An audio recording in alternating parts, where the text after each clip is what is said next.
Okay, in this video I'm going to be going over the next topic related to formulas and functions in Excel, which is how to create scenarios in your financial models. And you see right here that we are working once again with the basic leverage buyout model that is in another part in this course. I've made some modifications right here.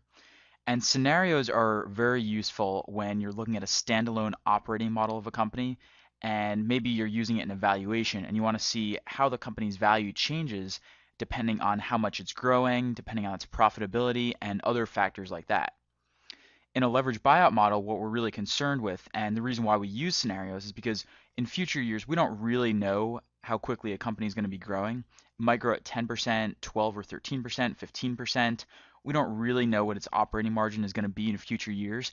And so by using scenarios like this, it gives us an opportunity to test out what these different outcomes might look like based on some of these basic assumptions. And it's true that we do have a sensitivity table here at the bottom, but the advantage of scenarios like this is that they allow us to test more variables first off. And we can often see more directly how these different outcomes and how all these different variables actually affect the output as opposed to just the two different variables that we have in this sensitivity table here at the bottom. So that's basically why we use scenarios and models. It just gives us more flexibility, and the truth is we never really know what a company is going to look like in the future, so we like to look at a range of different possible outcomes. Now, as for how you actually implement this in Excel, there are a couple of different options you have. And I'm going to go through the two main ones here and show you how to modify this model to take into account these two different scenarios. And then I'll have you do some practice with those. But to start with, let's just go over some of the basic implementation of scenarios in a model. And you see here that I've added these columns. It used to just be the 400, 10%, 30%, and 40% right here. I've gone ahead and added the 400, 12.5%, 32.5%, 40%, and then the 15% and 35% here. You'll see that the initial revenue stays the same in each of these different scenarios. So it's always 400, which makes intuitive sense because usually with an LBO model in year zero, like we have right here, this usually represents a historical year. So how much the company has actually earned in revenue and profit in the past. The operating margin and the revenue growth, of course, are subject to change in future years. And so in years 1 through 5 here, the revenue growth and operating margin are probably going to be changing. And so that's why these scenarios reflect these differences. And you'll notice that this is not a huge range of values. This goes from 10% to 15%, and operating margin goes from 30% to 35%. And it doesn't really need to be a huge range of values. It would be really odd if you showed a range going from, say, 30% to 50%, because usually a company doesn't vary that much. Usually it's within maybe 5 to 10 percentage points. So it's more common to see values in this range for different scenarios, unless you have a really unusual situation going on with your company. You'll see that the tax rate doesn't really change at all. And again, this is common. This is actually standard practice for two reasons. One is that it's very difficult to predict any changes to the tax rate, so it's usually safest just to assume it's always 35, 40%, whatever it's set to currently. And then the other reason is that the tax rate doesn't really have as much of an impact as revenue growth, operating margin, or even initial revenue do in most cases. These are really the variables that are going to affect the company's operations and how quickly it's growing and what kind of return investors can expect, whereas tax rate does have a marginal impact on the model, but changing it from 35 to 40% will have less of an impact than changing operating margin from 35 to 40%, for example. So that's why we're not really paying that much attention to tax rate and why it stays the same in each of these different scenarios.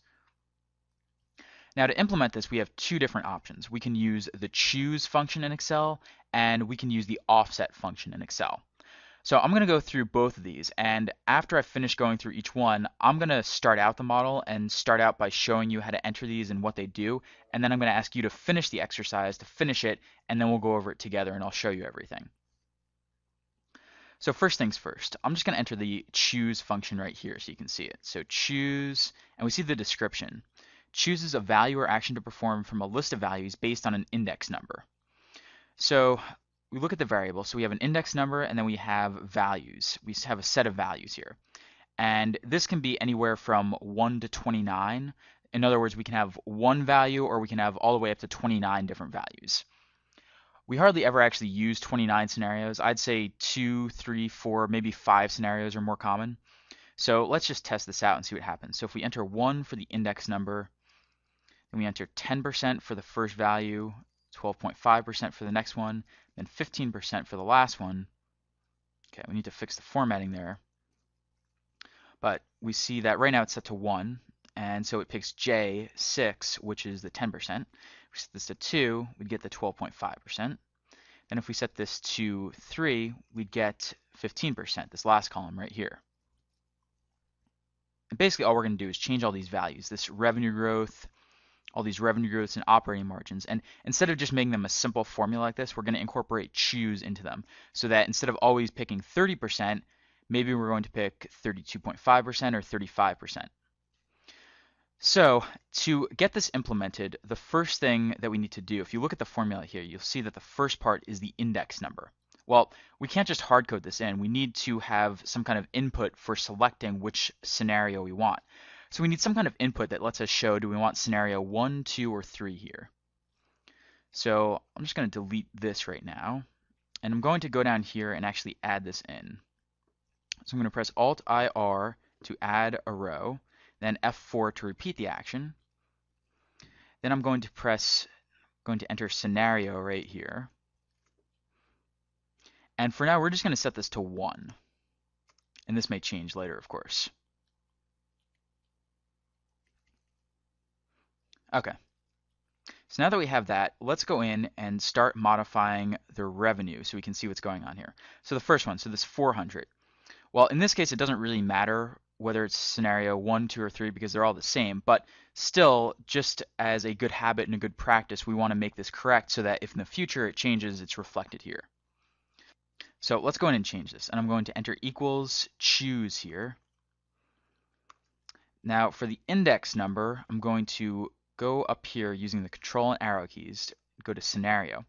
And right now we see it's set to 1. So this is what's going to be the variable that lets us change which scenario we're looking at, whether it's 1, 2, or 3 up here at the top. Now when I select this, I'm going to hit F4 to anchor this. The reason why I'm hitting F4 to anchor this is because when we copy this around or copy this over to other cells, we always want to be referencing the same cell for scenario here. So it's important that we anchor cells when we're using them as part of the choose function. You don't always do that. It depends on your model, but in this case, we definitely want to be anchoring it because the only time we reference scenario is in this one cell.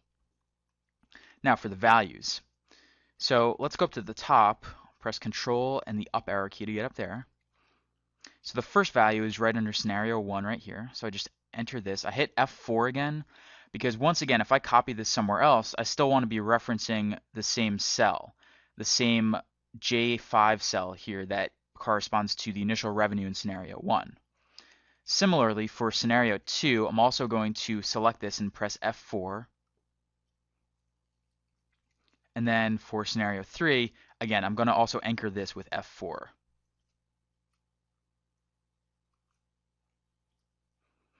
And so that's how we set up the first choose scenario right there for the initial revenue. Okay, so now we're set with the initial revenue right there. Now I'm going to modify the rest of these lines. So the revenue right here. And so what we want to do here, the E24 stays the same because that's just referencing the previous year. The part that's going to change is the J6 here. We see that we're just multiplying by a percentage, so the 1 will stay the same, but the J6 is going to change. And now we're going to implement choose to make sure that we're picking the right one based on our current scenario. So I'll enter choose there. And once again, I'm going to go to scenario right there. Now for revenue growth, that's what we're going to be referencing. So I'm going to enter this cell, the 10%, because this is corresponding to the first choice we have. I'll hit F4 to anchor that. Now our second choice is just going to be under scenario 2 right here. So we have that, the 12.5%. Then our final choice, I'm going to move up here again with the control and arrow keys, is the 15%. So I'm going to hit F4 to anchor that once again. Okay, so that's how our choose command is set up for that. Now to copy this across, we can just press Shift Control right arrow key, and then Control R to copy this exact formula across. And we see, looking at all these cells now, this choose command is in each of them. Now, we also want to test whether or not this is actually working correctly. So the way we do that is we enter percentages below each of these items to just do a quick check and make sure everything looks right. So we'll divide this one by the previous year and subtract 1. We see it comes out to 10%. I'm just going to press Control R to copy those formulas. Now when I change this to scenario 2, we see that all these revenue growths go to 12.5%, which corresponds to scenario 2, so that's right. And then for scenario 3, you can see that the IRR is changing as well, and we see that these are all 15% now, so this is working correctly. I'm going to change this back to scenario 1 for now. I'm going to delete these. So those are the basics of how you set up the choose function within Excel for modeling scenarios like we have here. Now I just did the first two parts, which correspond to the initial revenue and then the revenue growth.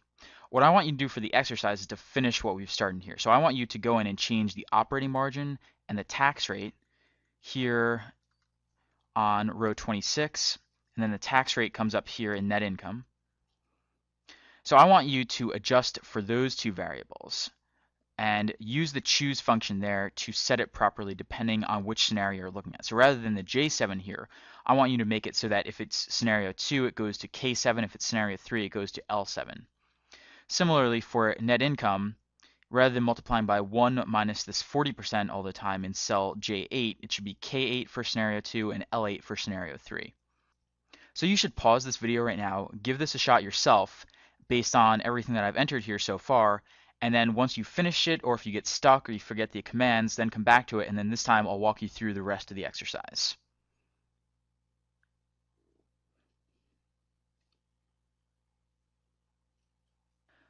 Okay, good. So let's go through the rest of this now, and hopefully you were able to figure it out, but if not, or in case you just want to check what you've done, I'm going to walk through the rest of it right now. So first things first, we have our operating income right here. And rather than J7, I'm going to say times choose. I'm going to go up to scenario right here, hit F4 to anchor that. And then I'm going to go all the way up here with the control and arrow keys. J7 will be our first choice.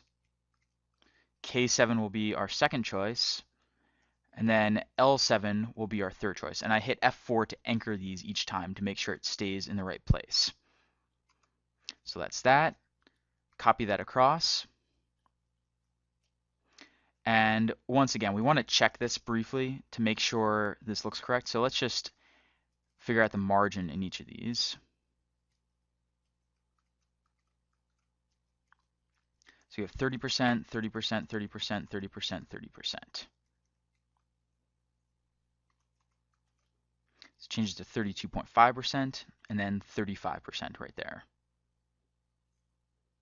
Change this back to scenario 1 for now. And then for the tax rate, rather than this J8, I'm going to change this to choose.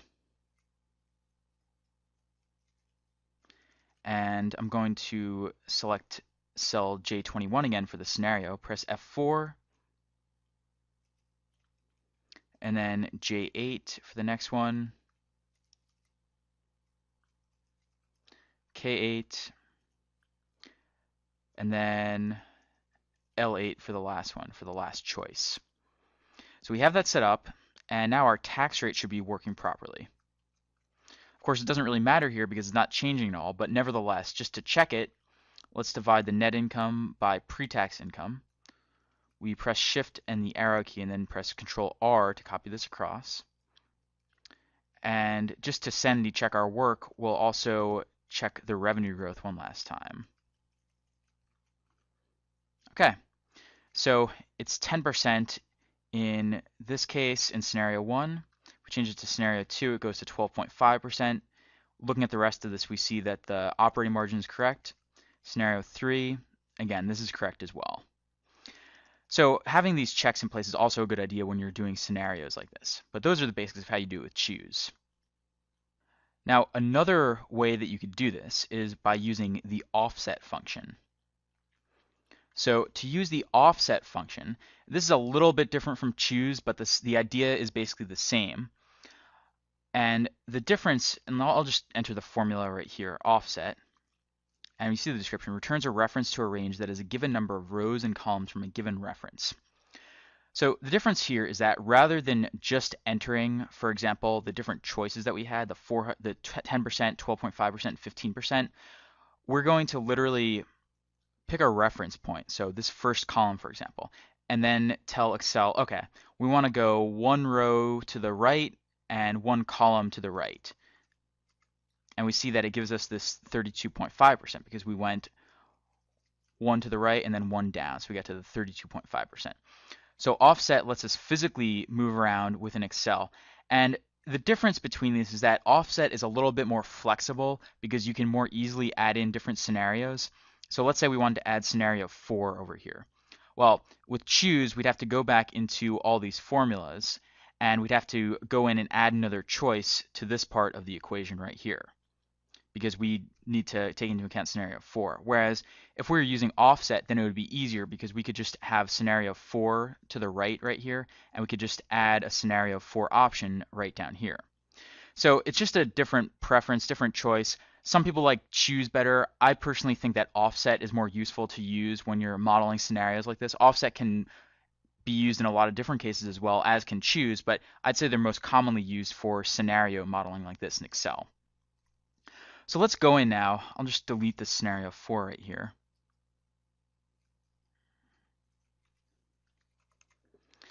And so let's go in and modify all this so that it uses offset instead of choose. And the format will be the same. I'm going to go through the revenue and then the revenue growth. And then you're going to try to go through the operating income and then the tax rate here at the bottom and change it so that it uses offset instead of choose. Okay, so first things first, let's go to the initial revenue. So, and let's change this back to scenario 1 for now. Okay, so instead of choose here, we're going to do offset. And one point with offset is that we always have to pick an initial reference spot.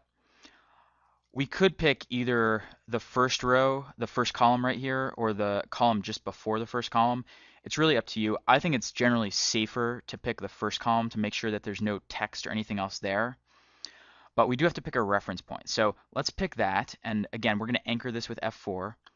Now, if you look at the way we've set up the scenarios, you see that we'll never move over any rows. We're never going to move down or up rows because everything is in columns for our scenarios right here. We have column 1, column 2, and column 3.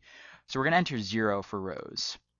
For columns, that's going to be what our scenario right here is linked to. But be careful because if we were to just enter scenario 1 right here, that would move us one column over from this. So we'd be getting scenario 2. So what we need to do actually is subtract 1 from this.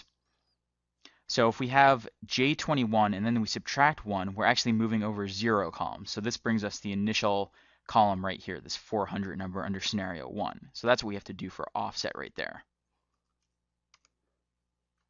Okay, so we have that in place. Now we're going to modify the revenue growth, and what we'll do here is first I'll select everything here under choose with the Control Shift arrow keys. Now I'm going to do offset,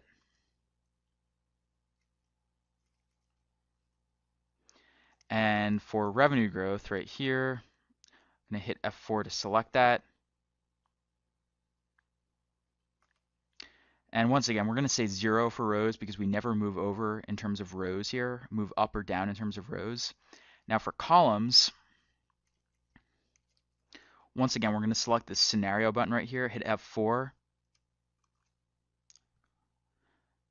And so we have that in place. Now, once again, one mistake I just made actually, and it's easy to make, is that I just put in the scenario for the number of columns, but actually we should be doing scenario -1 because once again, just 1 would move us to the second scenario. We just want to be in the first column right here, so we want to subtract 1 from that. So it takes us to 440. Let's just copy that across with Control R to copy this formula across. And now let's make sure this actually works properly. So we'll change it to 2, change it to 12.5%, 3, change it to 15%. So that appears to be working properly.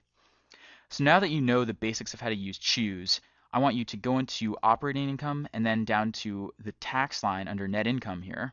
And I want you to change these choose scenarios to offset instead using the commands we just went through. Remember, the trickiest part of this is to remember that you need to subtract 1 from the columns part here. So keep that in mind and pause the video right now, give it a shot yourself. Once you've figured it out or once you want to check your work, just unpause it and then I'll go through it more slowly and give you the shortcuts as well.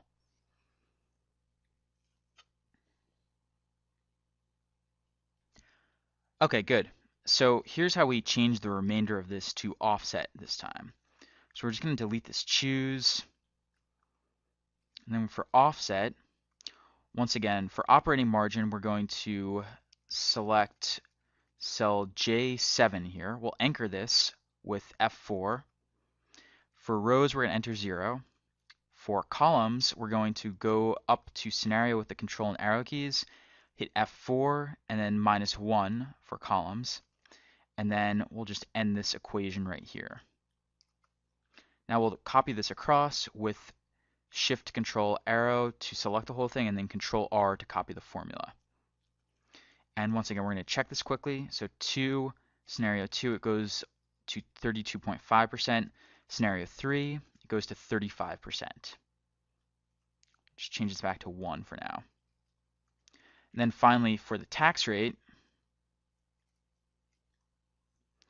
let's modify this. So rather than choose, we're going to have offset right here.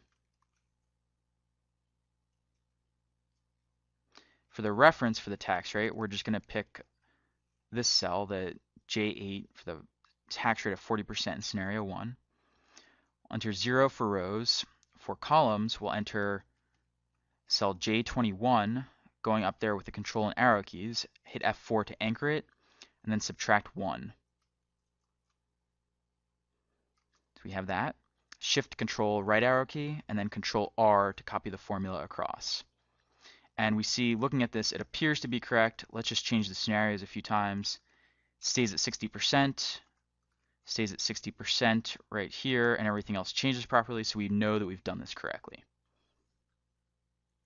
So that's how you would finish this off by using the choose or the offset command as I just did. So either one of those works. Again, I personally think that offset is more useful because you don't have to enter as much data, you don't have to change as many formulas when you use it, but it's a personal preference. Offset can be more useful if you have just pure data sets rather than formulas like we're going through here. But this is a formula related tutorial, so I figured that offset and the basic LBO model would be a better way to show you, to illustrate how this works. Okay, so that's pretty much it for how you model out scenarios in Excel with your financial models, whether they're merger models or LBO models. We focused on the LBO model here because it's easier to see and easier to implement, but you can use it in standalone operating models, even valuations, and all sorts of other models that you might have. And now you know the basics of how to do it. There are some more related features and functions relating to scenarios, but those are the most common ones and the ones that you use most often on a daily basis. Coming up next, I'm going to be showing you another feature related to scenarios and formulas in Excel, which is how to validate data and how to make sure that all your data is unique. And they're related, which is why I'm grouping them together. So for example, here we have the scenario, and we want to make sure that it's always set to 1, 2, or 3, that it's never 0 or 10 or anything like that.